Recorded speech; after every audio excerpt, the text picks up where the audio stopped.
Canada is now using its fighter jet choices and mineral resources to push back against Washington, something few expected. Welcome to Frontline America. The big question today is simple. Will Canada stay dependent on the US or start acting like a fully independent power in the north? Europe's defense companies see an opening. One major contractor is offering Canada a deal that could bring 10,000 research and manufacturing jobs across North America. Tension has been growing quietly. But this past week, it finally broke into the open. A chain of announcements, unexpected visitors, and policy decisions showed that the old rules between the US and Canada are changing. The usual belief that Canada will always follow America's lead no longer feels solid. For years, Washington assumed Ottawa would buy American weapons, accept American trade rules, and avoid making bold moves on its own. Former President Trump made that expectation even clearer, but suddenly things shifted. The U.S. ambassador to Canada, Pete Hoekstra, stepped onto a stage with a message that sounded unusually nervous for a country as powerful as the United States. Instead of speaking with confidence, he praised Canada, warned Canada, and pushed Canada, sometimes all in the same sentence. Viewers were left wondering, why does the U.S. feel the need to plead with its closest neighbor? Here's why.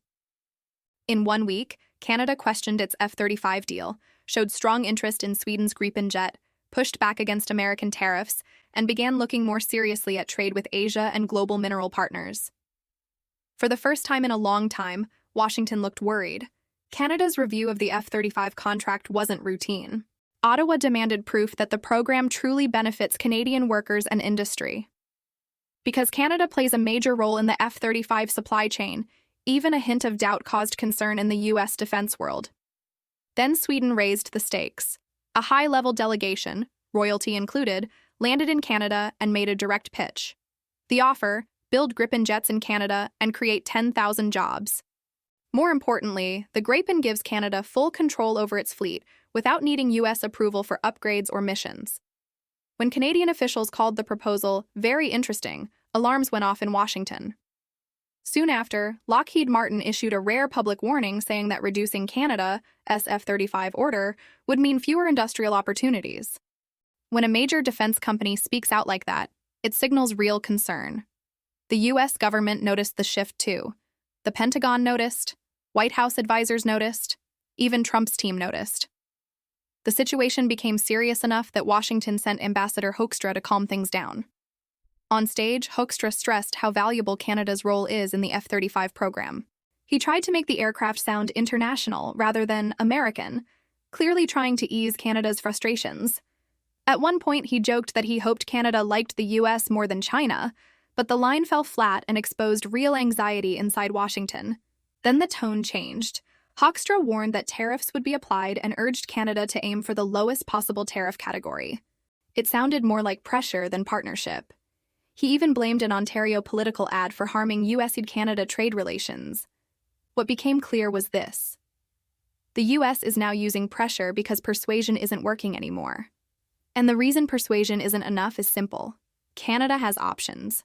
Canada can work with Sweden. Canada can renegotiate defense deals. Canada can build ties with Asia. Canada can sell its minerals to many different markets. This last point, minerals, is the US's biggest worry.